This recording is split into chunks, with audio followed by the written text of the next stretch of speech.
यहाँ से स्पिरिट लेते हैं और पूरे हिंदुस्तान में बांटते हैं। क्या बात है, वाह वाह वाह वाह।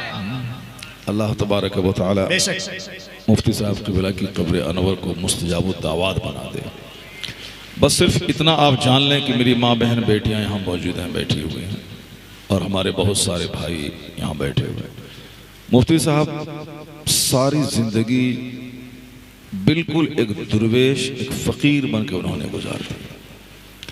बहुत सारे लोग होते हैं कि आलिम हैं मगर अमल नहीं, जिसके पास नमाज नहीं है साहब और अखलाक नहीं है, सिर्फ ज़ाहिरी ढांचा बनाया हुआ है, टोपी है, बाल है, जुब्बा है, अमल ही नहीं। बहुत सारे लोग ऐसे हैं कि जो मस्जिद में 2-2 घंटे बैठते हैं, लंबा बाल है, सजदा है, तहज्जुद है, सब कुछ है, मगर इल्म ही नहीं। बिल्कुल बहुत सारे लोग ऐसे हैं कि मस्जिद में हैं मगर इल्म ही नहीं। बगैर इल्म के कोई इबादत कबूल नहीं हो सकती, क्योंकि बंदा जैसे जब तक ये जानेगा नहीं कि रुकू कैसे करना है, सजदा कैसे करना है, अत्तहियात पढ़ना है कि अत्तहियात पढ़ना है, बंदे को नहीं मालूम तो नमाज ही कबूल नहीं होगी उसकी। ये दोनों कमजोर तबका है कि नमाज है मगर इल्म नहीं, और एक है कि इल्म है मगर नमाजी नहीं। कामयाब वो है जिसके पास इल्म भी हो और अमल भी हो। तो मुफ्ती साहब क़िबला हमारे इस फील्ड के उस जबरदस्त शाहकार का नाम है कि इल्म ऐसा कि जो उनसे पढ़े हैं उसको मालूम है कि पानी की तरह पढ़ाते थे, बगैर मुताले के इस तरह पढ़ाते थे। एक कामयाब टीचर, जबरदस्त सलाहियत के मालिक, इल्म ऐसा, अरबी ज़बान पे मुकम्मल गिरफ्त हासिल, और अमल ऐसा कि मैं 6 साल तक यहाँ पढ़ा हूँ। बाजू में DS कॉलेज है, मैंने उस कॉलेज से ग्रेजुएशन किया, मैंने अंग्रेजी में MA किया, यही मैंने IA किया, यानी स्कूल की सारी तालीम हमारी, मैट्रिक तो मैंने पूर्णिया में किया था, इंटर, ग्रेजुएशन, पोस्ट ग्रेजुएशन सब मैंने यहाँ किया। यानी मेरी ज़िंदगी का सबसे क्रीम टाइम यहाँ गुजरा। 6 साल में यहाँ पढ़ा हूँ। तो 6 साल की मुद्दत में मैंने मुफ्ती साहब को कभी भी नमाज छोड़ते हुए नहीं देखा। जलसे में हम उनके साथ जाते थे, जो कि बचपन ही में हम तकरीर करते थे। अब पहले नाम पढ़ते थे और उसके बाद फिर तकरीर करते थे। तो मुफ्ती साहब क़िबला के साथ इस इलाके में जिस तरह ढेवा है, बंदेवार है, और इधर परतेली है, जाफरगंज है, बुदेल है, इन इलाकों में जाते थे और वहाँ हजरत से पहले 2-4-5 मिनट हम तकरीर करते थे और कभी कभी नात पढ़ते थे। तो मैंने एक लंबी सोहबत हजरत की पाई। मैंने हजरत के कमरे को देखा है, हजरत की वज़ू करते हुए देखा है, हजरत को वजीफ़ा करते हुए देखा।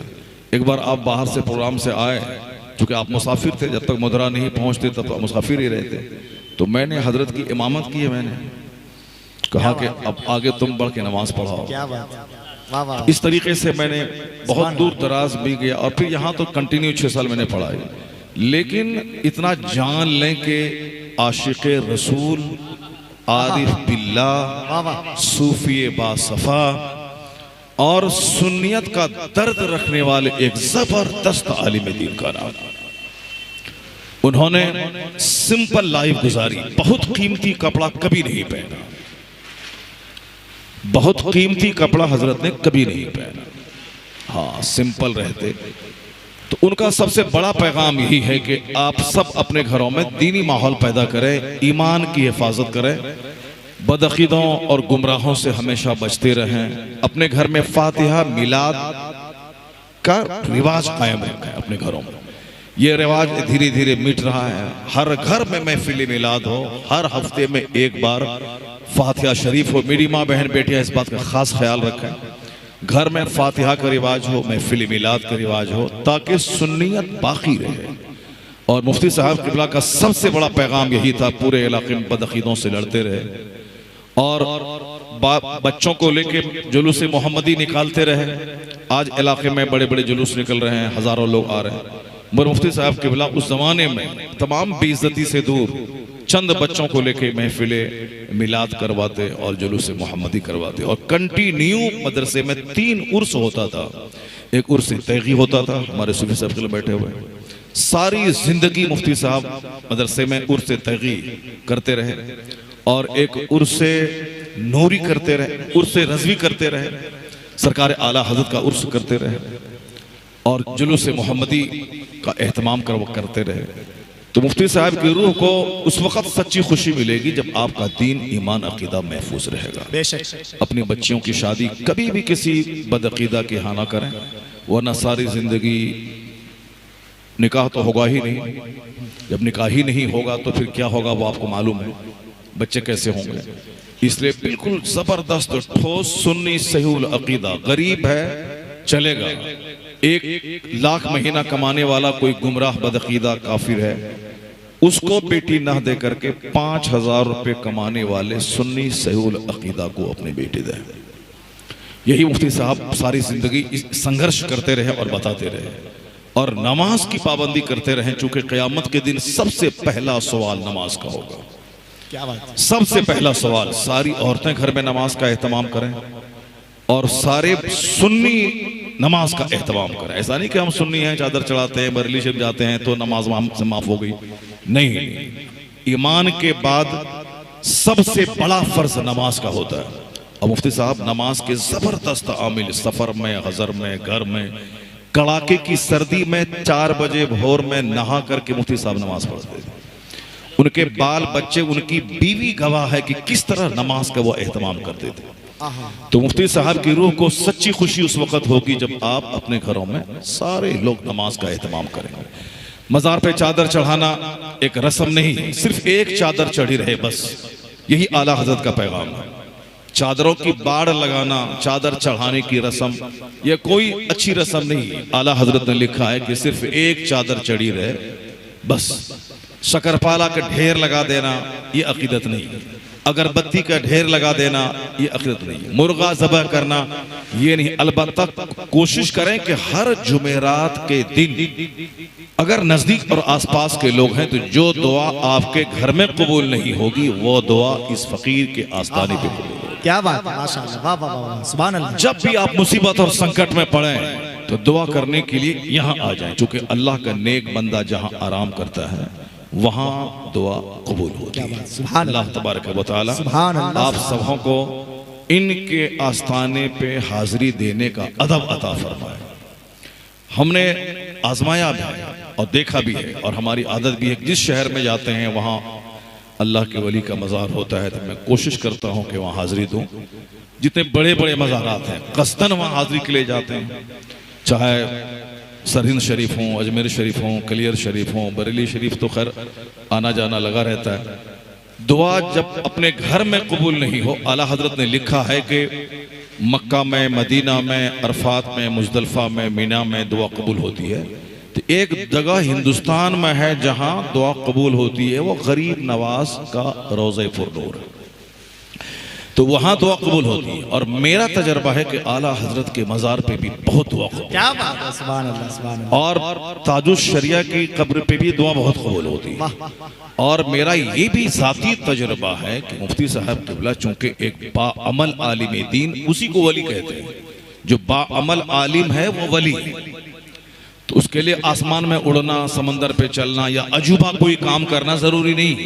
जो बाअमल आलिम है वो वली। मुमकिन है किसी को यह दिमाग में धारणा बैठी हो कि मुफ्ती साहब को हमने तो नहीं देखा आसमान में उड़ते हुए, हमने तो नहीं देखा कोई अजूबा काम करते हुए, कैसे वली हैं? वली तो वो होता है जो अजूबा काम करता है, नहीं, वली वो होता है जो आलिम बाअमल हो, वो वली है। और मुफ्ती साहब के बाअमल होने में कोई शक ही नहीं है। गांव के सारे लोग, इस मोहल्ले के सारे लोग सब जानते हैं। तो मुफ्ती साहब वली ये कामिल है। अब उनके आस्थाने पे दुआ कबूल होती है। यहाँ न आपको मुर्गा लाना है, न मुर्गी लाना है, न शकरपाला लाना है, न अगरबत्ती लाना है, न चादर लाना है, कुछ नहीं लाना। हम लोग कुछ भी नहीं ले जाते हैं, न अगरबत्ती, न शकरपाला, न कुछ नहीं। सिर्फ हम लोग बरेली शरीफ जाते हैं तो गुलाब का फूल लेके जाते हैं, क्योंकि जब तक वो गुलाब ताज़ा रहेगा उस वक़्त तक वो तस्बीह पढ़ेगा, उसकी तस्बीह से साहिब कब्र की रूह मचलती रहेगी, बहलती रहेगी। इसलिए शक्करपाला, लड्डू, मसाला कोई काम नहीं करना है, ना अगरबत्ती, कुछ भी नहीं करना। अगर शौक है हाई क्वालिटी का अतर, मुश्क, ऊद, वो लाए। चूंकि अगरबत्ती में अक्सर गोबर से बनाया जाता है, अगरबत्ती गोबर ही है, वो गोबर को बना करके उसमें, इसलिए अगरबत्ती नहीं लाना है और अत्र लाना है, गुलाब छिड़कना है, ये करना है। चादर चढ़ाने की रस्म नहीं बनानी, ये आके मिन्नत मांगनी है कि या अल्लाह अगर मेरी मुराद पूरी हो गई तो मैं 3 रोजे रखूंगा। क्या बात, क्या अल्लाह अगर मेरी मुराद पूरी हो गई तो मैं 100 रकअत नमाज नफल पढ़ूंगा। सुभान अल्लाह। मेरी माँ बहन बेटियां भी सुन लें, जो कुछ भी काझा में हो रहा है, चिमनी बाजार में हो रहा है, औरतें भीड़ लगा रही हैं, गोरहन्नी लेके जा रही हैं, मुर्गा से वो हो रहा है, खाना बना रहा है, वो सब जाहिलाना रस्म रिवाज है, हिंदुआना रस्म रिवाज। हिंदुओं के यहाँ से चल के जैसे ताजियादारी, मरसिया, झड़नी, ताजिया बनाना, कब्र बनाना, मुरादें मांगना, फिर ले जाके 10 तारीख को भसा देना, ये सब हिंदुआना रस्म रिवाज है। राफिजियों और शियाओं के यहाँ से चल के सुन्नियों के यहाँ ये रिवाज आया। कुछ नहीं, इमाम आली मकाम की शान बयान करनी है, उनकी शहादत बयान करनी है, इमाम आली मकाम की रूह को खुश करने के लिए कुरान पाक की तिलावत करनी है, मुहर्रम में सबील लगाना है, 10, 20, 50 आदमी को खाना खिलाना है, कुरान खानी ये करना। बाकी वो जो जहालत वाली रस्म है वो सब एक रस्म चली आ रही है, लोग उसको ढो रहा है, बिल्कुल खत्म होना चाहिए। मेरे गाँव में 10 इमाम बाड़ा बनता था और आज अल्हम्दुलिल्लाह 1-2 कोई जाहिल बनाता होगा। तो ये जाहिलाना रस्म है कि गोरहन्नी लेके जाना, मुर्गा ज़बह करना, खाना बनाना और अपने घर के सारी परिवार खा लेना और एक प्लेट में मुर्गा गोश्त ले जाके वहाँ कब्र के पास रख देना, बिल्कुल बुरी बात है, बहुत बुरा लगता है देखने में। चूंकि सुन्नी लोग करते हुए आ रहे, हमारे आलिम जानबूझ करके भी नहीं बोलते हैं, चलो कम से कम लोग पढ़ रहे हैं, लोग आ रहे हैं, फातिहा पढ़ रहे हैं, तो ये सारी चीजें बिल्कुल छोड़ दें। आप आए, बिल्कुल हर जुमेरात के दिन आए, जुमेरात का बहुत अच्छा दिन होता है, जुमेरात का दिन आप आए, दूर दराज से चल के। अभी मैं 4 दिन पहले नेपाल गया था। नेपाल कहाँ है और पटना कहाँ है? नेपाल का वो नौजवान अकेले जलसा करवाया था, बहुत बड़ा जलसा, हाँ हमारे जैसे और बहुत सारे लोगों को बुलाया था, बहुत खर्च, अकेले तनहा वो नौजवान किया था बिल्कुल। उसने कहा कि हजरत मैं बताऊं, हर जुमा के दिन नेपाल से बाइक से चल के मैं पटना मुनइम पाक की बारगाह में हाजिरी देने आता हूं। हर जुमा के दिन। कहाँ है नेपाल? सीतामढ़ी से आगे, वहां से चल के वो पटना बाइक से आता है और हर जुमा के दिन वहां नमाज पढ़ता है। और बहुत बड़े बुजुर्ग हैं पटना के, कुतुब पटना, उनकी बारगाह में हाजिरी देता है, सलाम पढ़ता है, फिर घर जाता है। इसलिए पूर्णिया, कटिहार, आसपास के इलाके के लोगों 30 किलोमीटर 25 किलोमीटर कोई माना नहीं रखता। ज्यादा मुश्किल में घिर जाएं तो यहाँ चूंकि हमने इनको देखा है ना, काझा में मजार है कि नहीं है, कोई सबूत नहीं है उसका, वहां जाना भी नहीं है। अलबत्ता चिमनी बाजार में बहुत सारे बुजुर्ग और सबसे बड़े बुजुर्ग शेख जमालुल हक बंदगी उस्मानी रदी अल्लाह ताला अन्हु आराम फरमाए, बड़े बुजुर्ग हैं। बाकी और बैसी में एक मजार लगाया है, बिल्कुल पूरा गुंबद बना दिया है बड़ा, वहाँ कुछ भी नहीं, मजार ही नहीं है वहाँ, खाने पीने के जरिए। जैसे हिंदू लोग जहाँ चाह मीट जोड़ा, एक मूर्ति रख दिया, पूजा पाठ शुरू कर दिया, हर चौक चौराहे पे, हर, ये कोई तरीका नहीं है। जहाँ चाह ईंट रख दिया, पूजा शुरू कर दिया, भजन कीर्तन शुरू कर दिया। उन्हीं हिंदुओं का देखा देखी सुन्नी के कुछ लोगों ने जहाँ चाह कब्र लगा दिया, पूरी जमीन पे कब्जा करके बैठ गया। खाने पीने का एक जरिया हो गया, चलो भी अब 10 आदमी आएगा, 10 टका देगा, कम से कम पेट पाला जाएगा।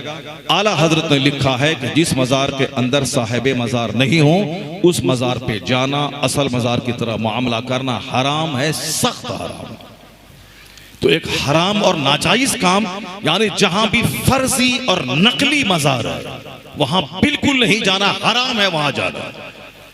यही मजार, फर्जी नकली मजार बायसी का 50 साल के बाद लोग क्या बोलेगा हमारे बच्चे, अरे उस जमाने में मौलाना शहरियार थे, उस जमाने में मुफ्ती जुबैर साहब थे, उस जमाने में मुफ्ती रहमान साहब थे, वो लोग कुछ नहीं बोले, इसका मतलब है कि वहां बहुत अल्लाह का बड़ा वली आराम कर रहा होगा। तो हमारे जैसे मौलवी भी वहां जा करके धरना देगा और वहां जाके चादर चढ़ाएगा, चूंकि जानेगा कितने बड़े बड़े आलिम थे, कुछ नहीं बोला, और ये मजार 50 साल का है तो जरूर अच्छा होगा। नहीं, 500 साल का भी नकली और ढोंगी मजार मौजूद है।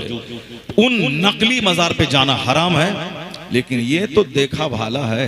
सुभान अल्लाह, क्या बात। सुभान अल्लाह। इनकी जिंदगी को हम लोगों ने देखा है, सुबह शाम को हम लोगों ने देखा, इनके अमल को देखा है, इल्म को देखा है, इनके जनाजे को देखा। कटिहार डिस्ट्रिक्ट का सबसे बड़ा जनाजा, न कोई चौधरी, न कोई जमींदार, न कोई दूसरे बड़े नेता, किसी के जनाजे में उतने लोग नहीं आए होंगे जितने लोग इस दुर्वेश मुफ्ती साहब किबला के जनाजे में लोगों ने हाजिरी दी।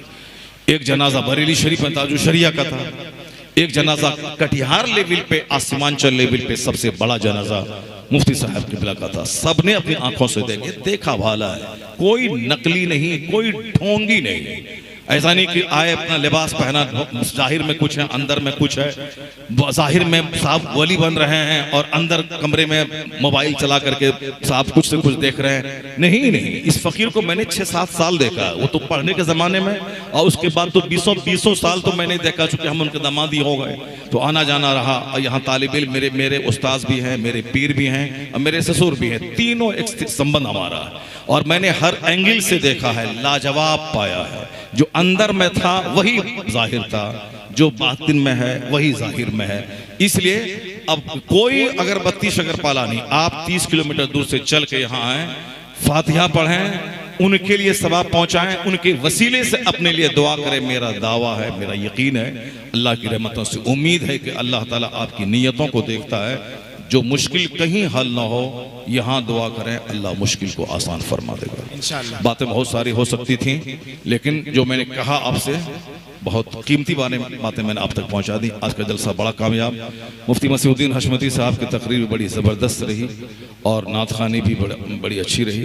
अलबत्ता आने वाले साल से आइंदा भी कोशिश की जाएगी कि ये एक आलिम का उर्स है तो यहाँ पे नात खानी वगैरह का हंगामा ज़्यादा ना हो, ज्यादा दीनी गुफ्तगू हो, मजहबी गुफ्तगू ज्यादा हो। वो 2-4 जाहिलों को जमा करके हाहू करने से कोई फायदा नहीं है। 50-100 लोग रहें, कायदे के लोग रहें और 5 घंटे तक दीन पहुंचता रहे, दीन की गुफ्तगू होती रहे। ये हम लोग नहीं करेंगे तो जाहिल और गांव देहात का आदमी तो क्या करेगा, वो तो 5 शायर को बोला लेगा और पूरा रात भर साहब वो उछलेगा कूदेगा। नहीं, एक आलिम दीन का उर्स है, बरेली का रंग यहाँ होना चाहिए कि एक रात मुशायरा हो जाए, एक रात तकरीर हो जाए। हमारे सजाद साहिब सजादा है, आइंदा साल से ही करना है, एक रात मुशायरा, एक रात तकरीर। और ये ऐसा फर्मा बरदार बेटा है। हिंदुस्तान में हजारों उर्स होते हैं, उसका चंदा होता है। हमारे दादा का उर्स है, चंदा दीजिए।